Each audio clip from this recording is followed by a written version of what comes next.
Bom dia! Estamos de volta com a Pílula de Conhecimento, né? A nossa live de todas as manhãs, 7h15 da manhã aqui pelo Instagram.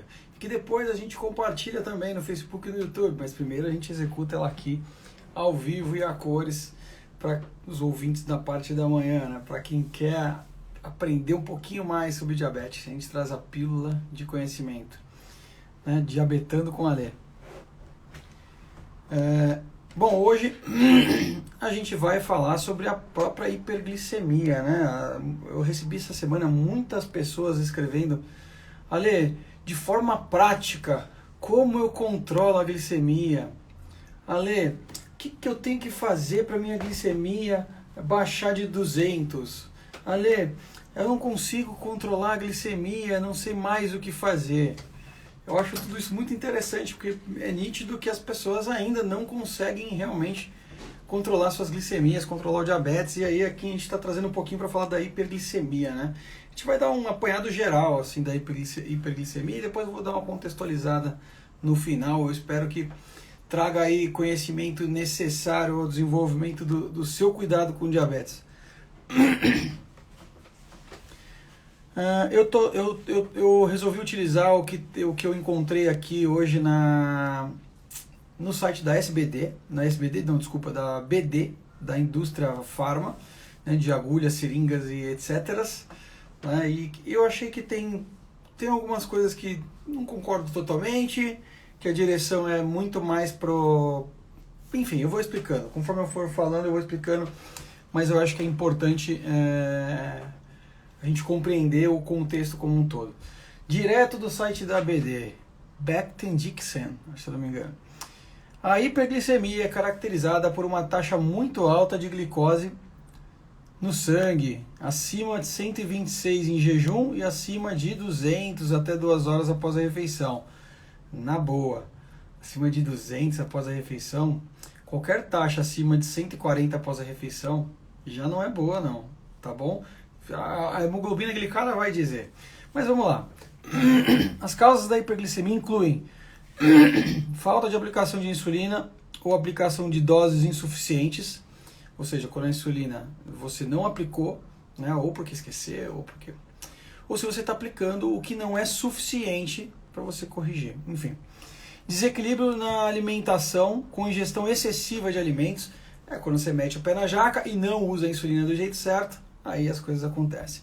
Infecções e doenças, estresse e sedentarismo. Tudo isso colabora para a hiperglicemia, sim, colabora para a instabilidade glicêmica. Mas qual desses é o fator fundamental? Depende. Tá? Sinais e sintomas. Aumento da sede, micção é xixi, tá? Cetonas na urina, fraqueza, dores de estômago e dores generalizadas, dificuldade de respirar, perda de apetite, náuseas e vômitos e fadiga. Alguns desses sintomas, alguns desses sintomas já são de uma glicemia alterada por longo tempo, né? É o caso da cetona, a dificuldade para respirar, as dores de estômago e dores generalizadas, elas vêm já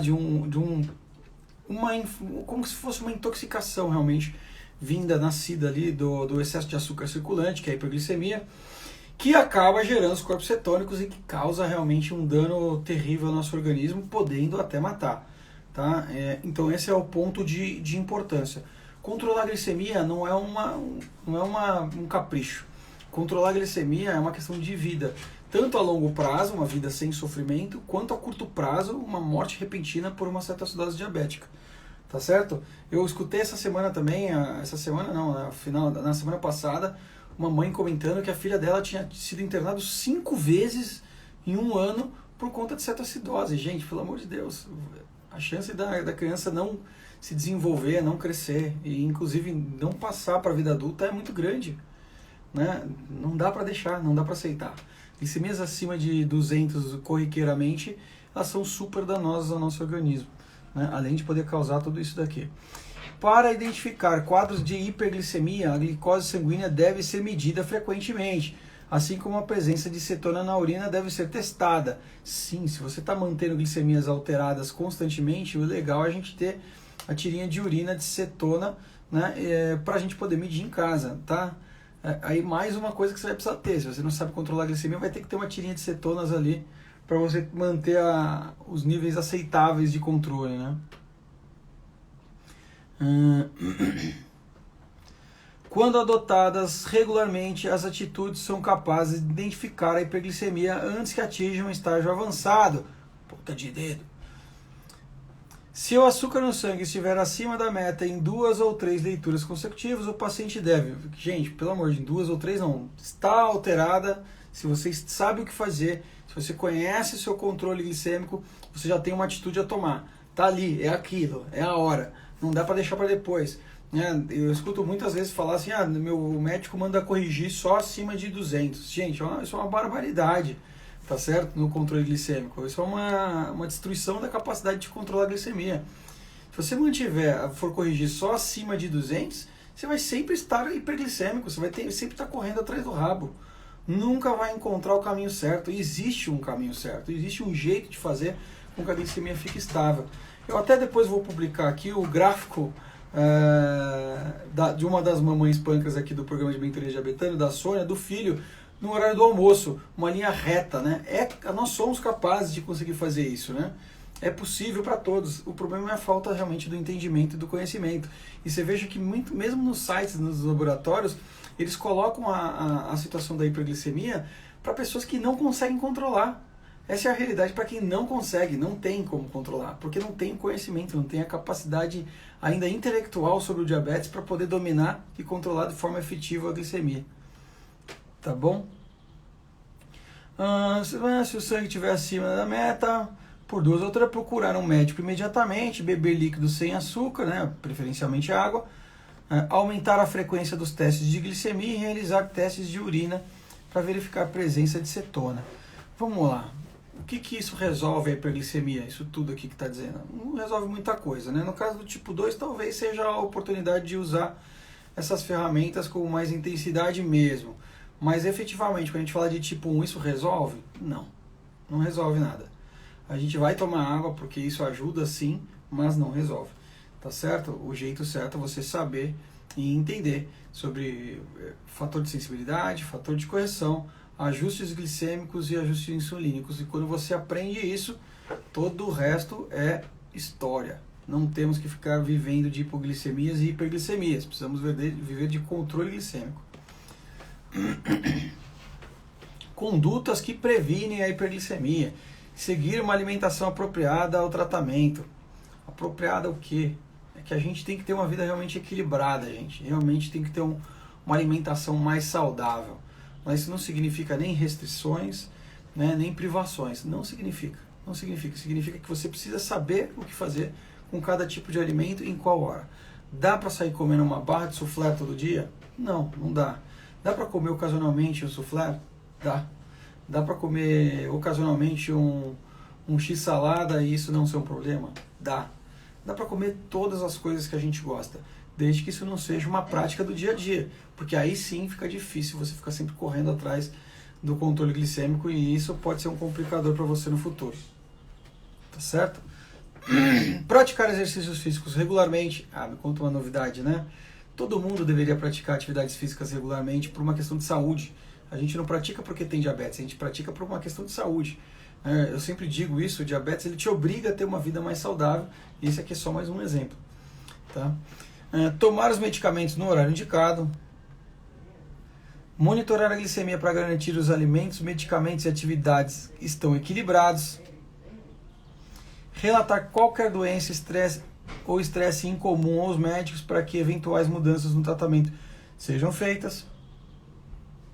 E informar ao médico sobre medicamentos ingeridos, incluindo remédios que dispensam prescrição médica. Situações críticas da glicose no sangue. Quando os níveis elevados de açúcar no sangue não são tratados, uma condição grave chamada de cetoacidose diabética pode se desenvolver. A situação se instala ao longo de um período extenso e é mais comum em portadores de diabetes tipo 1. Sim, é um fato. A cetoacidose diabética é uma coisa muito mais para o diabetes tipo 1 do que para o diabetes tipo 2, e ela é perigosamente mortal. Tá? Então, tem um jeito fácil de fazer. O jeito fácil é aprender. Controlar a glicemia, quando ele fala aqui, ó, quais são as formas de se evitar isso, né? Conduta que previne a hiperglicemia. Seguir uma dieta apropriada ao tratamento? Sim, a gente tem uma alimentação. Praticar exercício físico? Sim. Tomar as medicações no horário certo? Sim. Monitorar a glicemia para garantir os alimentos? Sim. Tudo isso é sim. Só que se você fizer tudo isso aqui, e você não entender nem de alimentação, nem de contagem de carboidrato com alimentação. Ah, mas contagem de carboidrato ainda usa isso? Pergunta para as bombas de infusão mais modernas qual é a técnica que eles utilizam para o seu controle glicêmico. Contagem de carboidrato, pois é. Então, se você não aprender com profundidade, com assertividade, uma contagem de carboidrato, se você não aprender a desenvolver o raciocínio necessário para fazer os autoajustes, tá? E isso não quer dizer que você não vai dividir isso com o seu médico, muito pelo contrário, o seu médico está sempre à frente do processo e ele é seu parceiro. E é ele quem vai te dar autorização para ter autonomia. Se você não conseguir desenvolver autonomia para fazer os ajustes necessários no controle glicêmico, você estará sempre correndo atrás da informação, sempre correndo atrás de um bom controle e com muita dificuldade de fazer isso realmente acontecer. Tá? Existe uma diferença entre fazer as coisas que se manda e fazer as coisas certas. E a gente precisa separar as duas coisas para aprender o que é fazer a coisa certa e aí, daí por diante, manter a glicemia em níveis mais aceitáveis, mais controlada, né? E com isso minimizando aí os riscos, né? Para as mamães, devolvendo as noites de sono, que é o que a gente sempre comenta aqui, que é a importância de saber e dominar o diabetes, é que vocês voltem a ter a vida de antes do diagnóstico. E é isso que a gente quer, é isso que a gente transforma, é isso que a gente faz aqui no programa de mentoria diabetando. E é isso que a gente espera para todos. Todos vão ser capazes disso, a diferença é a velocidade. Podem levar anos e esses anos podem custar tempo, pode custar vida, pode custar muita coisa. E aqui a gente acaba fazendo isso de uma forma mais rápida. Tá certo? Por hoje é isso, meu povo. Só lembrando que essa semana é uma semana muito especial, porque desde ontem estão abertas as inscrições para o programa de mentoria diabetando. Para quem não conhece o programa de mentoria diabetando, converse com um dos nossos alunos, que você vai encontrar aí diversos espalhados pelas redes sociais, porque a gente já está realmente bastante grande dentro do modelo, com muito resultado. Aliás, todos os resultados a gente consegue realmente transformar a vida das pessoas em semanas, em meses e devolver a vida normal como era antes do diagnóstico, né? Noites de sono tranquilas, dias tranquilos para as mamães e uma vida normal para as crianças, podendo comer as coisas que gostam, podendo fazer todas as atividades sociais que deixam eles felizes, sem nenhum risco, sem nenhuma complicação por conta do diabetes. É isso. Fica ligado. Amanhã tem mais, 7h15 da manhã, Pílula de Conhecimento, Diabetando com Alê. Gostou do conteúdo? Compartilha. Ele vai ser publicado agora para o replay, tanto no Facebook quanto no YouTube. Compartilha nos seus grupos, nas suas redes. E um abraço. A gente se vê amanhã. A gente se vê hoje à noite. Hoje tem live, às 8h45 da noite. Te vejo mais tarde, então, no Facebook, no YouTube e no Instagram.